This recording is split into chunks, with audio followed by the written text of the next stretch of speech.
You're watching Cape Media News, brought to you by Cape Media Center. Tonight on Cape Media News, Barnstable High School faculty members on administrative leave get public support. Plus, Dennis Select Board revisits repealing cannabis ban. And Chatham Airport hosts their annual open house. These stories and more are coming up next on Cape Media News.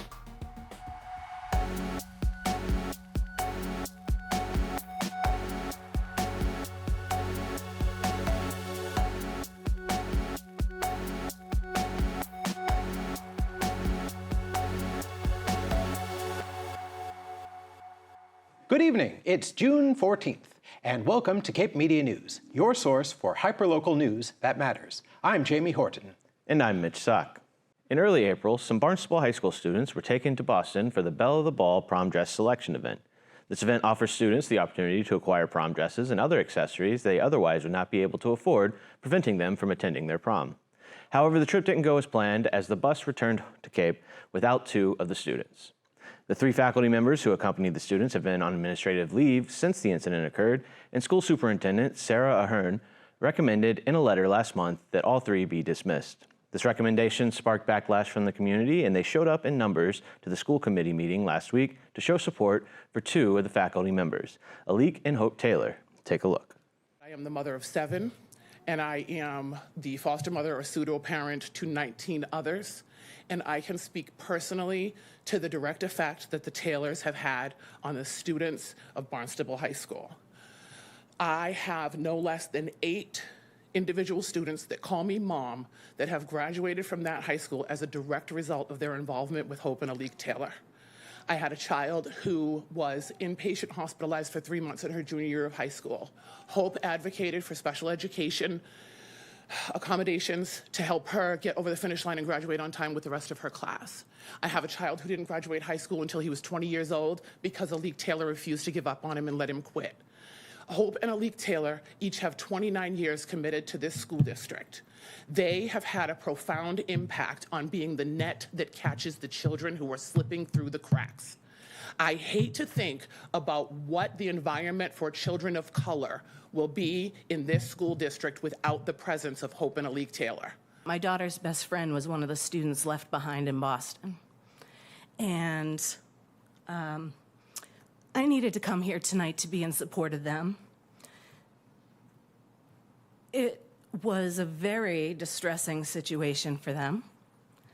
They were left not at a different school or at Sandwich High School, they were left in Boston. These 2 students are also Black students. So I came down because I heard wind of a lot of this happening, and I am I'm not trying to push for anyone to be fired. I would hate to see anything like that. But I think what I've heard about is a suspension or something along the lines. And I just want to say that I come from the time, by the way, of Barnstable High School students who had John Reed, right? So I get the importance of somebody like that. I do. But these students were scared. They were left in Boston.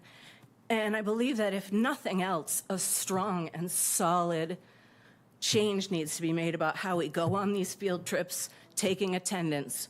Red Raider's in my blood. Red Raider is in my parents' blood, and it will forever be in their blood. They have been in this building for 30 years, and I understand that they need to take responsibility of what happened, but they are. For a month, almost 2 now. They've dealt with it. I am the older sister to one of the young girls who were left in Boston. This is not fair. This is unacceptable. You put children under the charge of responsible adults. And she got the best case scenario. This could be a totally different conversation. I could be mourning my sister right now. I'm sorry. I'm sorry to all the people. I've been through the Barnstable school system. I know the Taylors. I do appreciate what they do for this community, but this is so unacceptable. I do not think firing them is the right decision at all. But I think there needs to be training, and people need to be held accountable for their actions and their mistakes. I just wanted to make it clear. I understand there's a lot of love for my parents in this room right now, but I wanted to make it clear they were not the only chaperones there. There was another adult. So it's really hard to hear that negativity fall all on my parents when it wasn't them. The person that was in charge of making sure those kids were there did not do her job. My mom made sure, is everybody here? Yes, everybody's here. She's checking the list. Everybody's name was checked off. About 20 months ago, I had to go on, went to jail. And my daughter was going to school. Everything was going on. But I knew that if something was going on, she could call on the Taylors, and they would make sure that she was straight. And when I would ask about them, she would tell me, they asked about me. Am I okay? That's the type of people that they are. A mistake is made, a reprimand needs to be made, yes, but to be taken out of this community for all these kids, that ain't right. I was given a second chance, and I don't think I deserved it. They do. That's all I gotta say.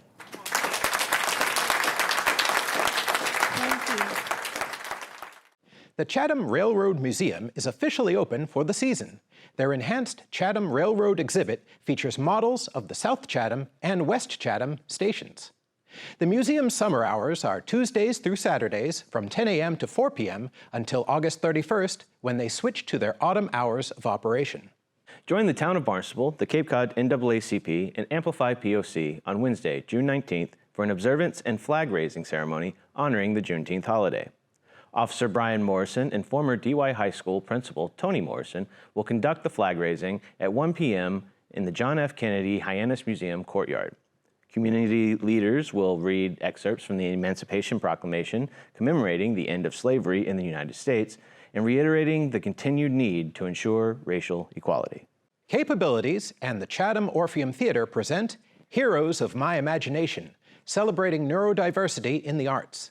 A panel of esteemed artists, producers, artistic directors, and writers will be on stage discussing neurodiversity in the world of arts and entertainment. Alan Rust will moderate the panel featuring Broadway stars and producers, Pulitzer Prize winners, Berklee College of Music professors, Emmy Award-winning writers, and local artists. The event will be on Thursday, June 20th at 7 p.m., with all proceeds supporting Capabilities. The Taylor Bray Farm Preservation Association is having its 23rd annual Sheep Festival tomorrow, June 15th. Highlights include sheep herding and shearing demonstrations, as well as demonstrations from the Cape Cod Spinners Guild, cranberry rug hookers, hay wagon rides, a large silent auction, and tours of the restored farmhouse. The event takes place from 9 a.m. to 4 p.m., rain or shine, with a suggested parking donation of $5. Looking for a fun and inclusive Pride celebration? On Wednesday, June 19th, from 7:30 to 9:30 p.m., Cordial Eye Gallery in Hyannis is hosting Queeroke, a safe, sober, accessible, and masked queer karaoke party. Please wear a mask to attend this event to keep those with autoimmune disorders and chronic illnesses safe. Happy Pride Month! At last month's annual town meeting, Dennis residents failed to reach a 2/3 majority vote on repealing the town's ban on marijuana dispensaries. However, the Select Board has now taken the item up for discussion. So at the annual town meeting, there was a citizen's petition that was brought forward. That citizen's petition was to allow marijuana establishments in the town of Dennis. It needed 2/3 votes. It got 56%, I think it was somewhere around there, which told me that the town might want this. The way it was written, there was, when our legal looked over, there was a lot of errors to it. I know people had said that the Select Board didn't weigh on this issue. If you look back, we had many discussions about pros and cons of this kind of establishment in the town. To be honest, at town meeting, I will probably vote against it and I will not support it. But what I will support is that a majority of our town wants to bring it to town meeting and do it the correct way. I think what we learned at town meeting was the fact that the discussion on marijuana is not over. Yeah. Whether it passes or doesn't passes would be determined by town meeting and the town meeting vote. But that it was clear to say that, and I was honestly rather surprised on the fact that the 56% came in at that number. And I think that people are looking to have a conversation about it, that there is some confusion with it, that we had it. And I think that if we put together something that can have discussions, not unlike, when we talk about putting items on and the public is here, they could talk about it, voice their opinion. I think it allows the discussion to happen. I do take a little objection with the comment that the majority of the town is in favor of it. The majority of the people who were at town meeting were in favor. I would not say the majority of the town is in favor of it, because we don't know that. Okay. I would, for the sake of discussion, ask the board to consider putting a non-binding question on the ballot when we have our next election, and ask the citizens of the town, which would probably be at least 1,000 people who vote generally, or 1,500 people, okay, which is 10% of the town. Do you favor the sale of recreational marijuana in the town of Dennis? It's a non-binding question. It's not a binding question. And see how the town feels, a larger population of the town. We can talk about maybe bringing it back for the October, was it 8th? 7th? 8th? For the special election? Yeah. It's would be October 8th. If we want to put a It would be put a up to the non-binding. select board. I mean, are you saying you want to do that only if we're having a special election? Yeah. Because the special election would be only if we're having the debt exclusion for wastewater. No, I wouldn't call it a special election. Okay. No. Yeah. So then in that case, so at our special town meeting on October 1st, if that wastewater passes, then we'll have that special election on October 8th. And at that one, we could have like a non-binding question written up to go on that and see what the people say. Make sense? Okay. So that way we can see what everyone says, and then again, we still have 2 years. Coming up after the break, a new way to travel to the Cape. Stay tuned. Welcome back to Cape Media News. I'm Mitch Stock. And I'm Jamie Horton.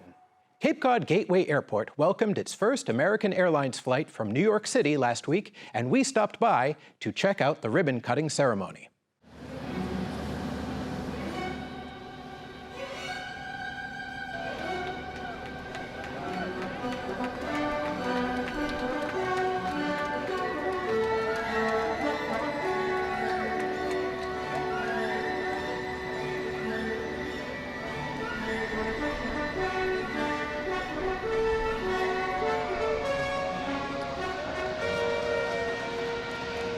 With American Airlines joining JetBlue and Cape Air at Cape Cod Gateway Airport with service to and from New York and additional service coming towards the end of this month to Washington, D.C., it provides our Cape Cod community with access to those cities, gives them direct options to come here directly to Cape Cod for vacation, and provides our residents with increased service and convenience to connect anywhere in the world.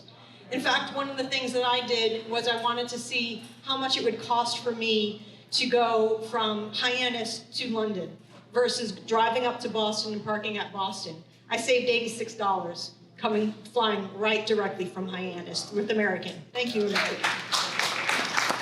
So it is a great day at the Gateway. American is the only global carrier network at this airport, and it's a pleasure for our customers from Cape Cod to move to 80 destinations by leading in a domestic network for just one stop in New York and DC. There's no doubt that travelers across the globe will experience everything here. The beaches, the fresh seafood.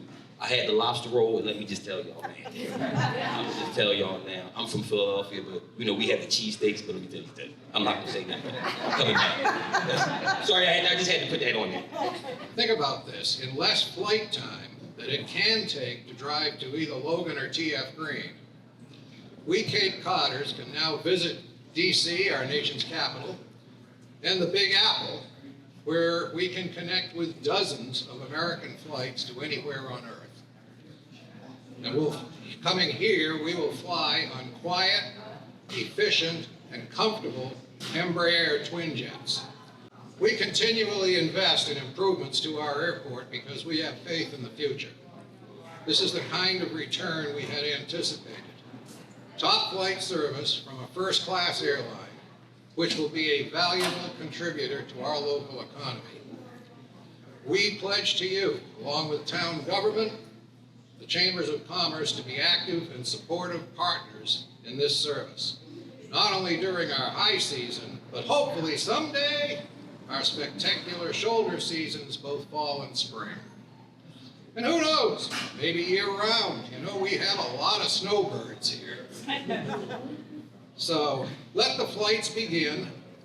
To all passengers departing on this inaugural flight, 4601, have a wonderful, safe trip to New York. And to American Airlines, and I won't try to imitate him, as Bogey once said in Casablanca, this is the beginning of what we hope is a beautiful friendship. 3, 2, 1.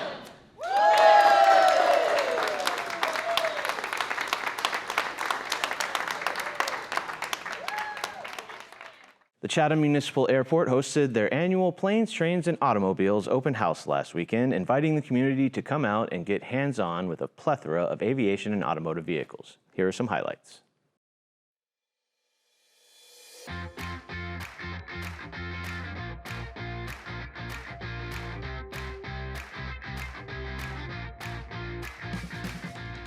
Today is what we call our Chatham Airport Community Day, or open house. We call it Planes, Trains, and Automobiles, where we have antique cars, we have warbirds, regular general aviation airplanes, helicopters. We have a kids area, and we have Nauset Model Railroad that come in and they have working model displays. So we like to bring the community in to get a chance to see what goes on at our airport and how our airport helps the local community in different ways.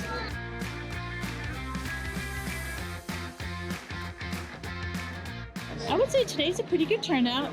In years past, we started on our first year with 500 attendees, and we've grown to about 7,000. The event runs from 10 to 2, so in that time frame, I would say we're probably pretty close to that if the attendance is the same as it is right now. So some people come for an hour, some people come for the whole day. We have food trucks, we have live bands, we have a kids area, and people just like to mull around and have something to eat, listen to some music, check out some of the aircraft. There's some really unique cars there today that I haven't even seen before.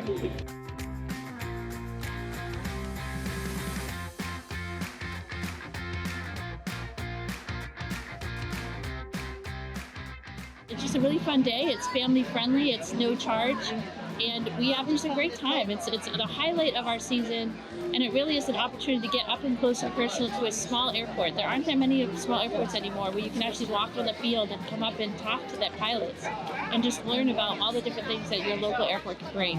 But the number one thing I would say is just support your local airport, because these local airports are going to be a thing of the past. And so you really want to support your local airport, because a lot of them are small, family run, and they really bring a lot to the local community. In celebration of Pride Month, the Harwich Council on Aging is presenting critically acclaimed movies centering LGBTQIA older adults. On Tuesday the 18th, they'll be showing Swan Song from 1 to 3 p.m. and Supernova on the 25th, also from 1 to 3 p.m. Call 508-430-7550 to reserve your seat.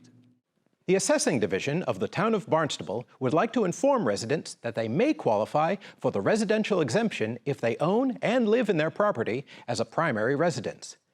The residential exemption reduces your tax bill by excluding a portion of your residential property's value from taxation. For more information, you can head to townofbarnstable.us/assessing or call the assessor's office at 508-862-4022.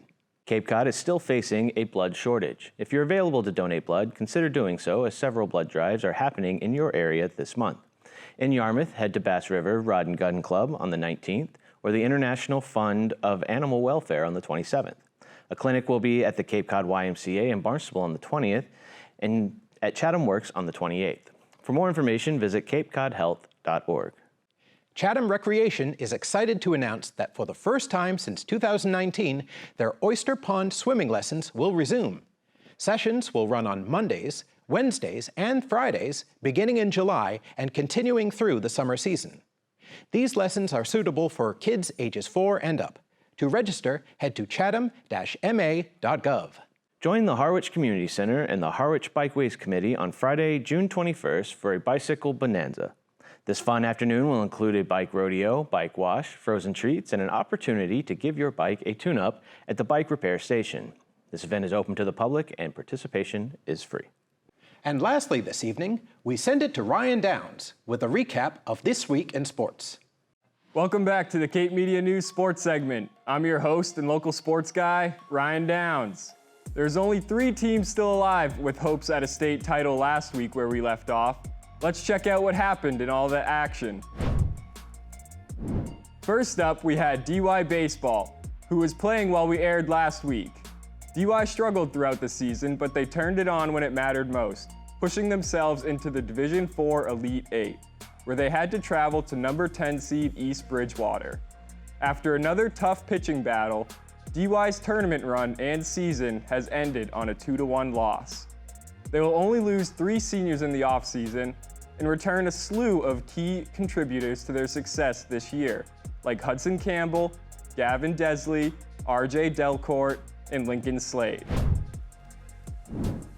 Next up, we have the Monomoy girls tennis team as they travel to Endicott College last Saturday to take on the number 2 seed Manchester Essex. The final score was 4-1, Manchester sending Monomoy into the offseason. Congrats to them on a great season. And we can't forget about the Nauset boys lax team. They also had an Elite 8 matchup last Saturday that took them to the number 4 seeded Newburyport. In a dramatic fashion, after winning the opening overtime faceoff, junior Logan Poulin called game and sniped a walk-off winning goal just 6 seconds into the extra period, securing Nauset's first ever trip to the Final Four with a score of 10-9. The match saw Nauset leading 3-1 at the end of the first quarter and extending their lead to 7-2 by halftime. Newburyport mounted a strong comeback, scoring 7 unanswered goals and taking an 8-7 lead with 3 minutes left in regulation. Nauset responded with 2 quick goals, reclaiming a 9-8 lead with 1:52 remaining. Newburyport tied the game at 9-9 with 1:37 left in regulation, forcing the game into overtime, where Poulin secured the win for Nauset. Making the school's first Final Four appearance, the Warriors traveled to Norwell to take on the number 1 seeded Medfield. Despite a strong start that saw the teams tied twice early in the game, Medfield's relentless offense quickly took control. They pulled ahead on an 8-goal run after the initial back and forth, establishing a commanding lead that Nauset just couldn't overcome. Nauset was outscored 4-0 in the second quarter and entered halftime down 9-2. Nauset senior Colby Smith started the scoring in the third quarter, but Medfield continued their dominance, leading 18-3 by the end of the third quarter and ultimately winning 19-5. Nauset has progressed from the round of 16 in 2022, the Elite 8 in 2023, to the Final Four in 2024, showcasing the team's upward trajectory. And those seniors who were integral to those teams are graduating with the record of 52-22 over their 4 years, as well as all 5 goals from their final game together. Congratulations to Nauset on a remarkable season and their historic Final Four run.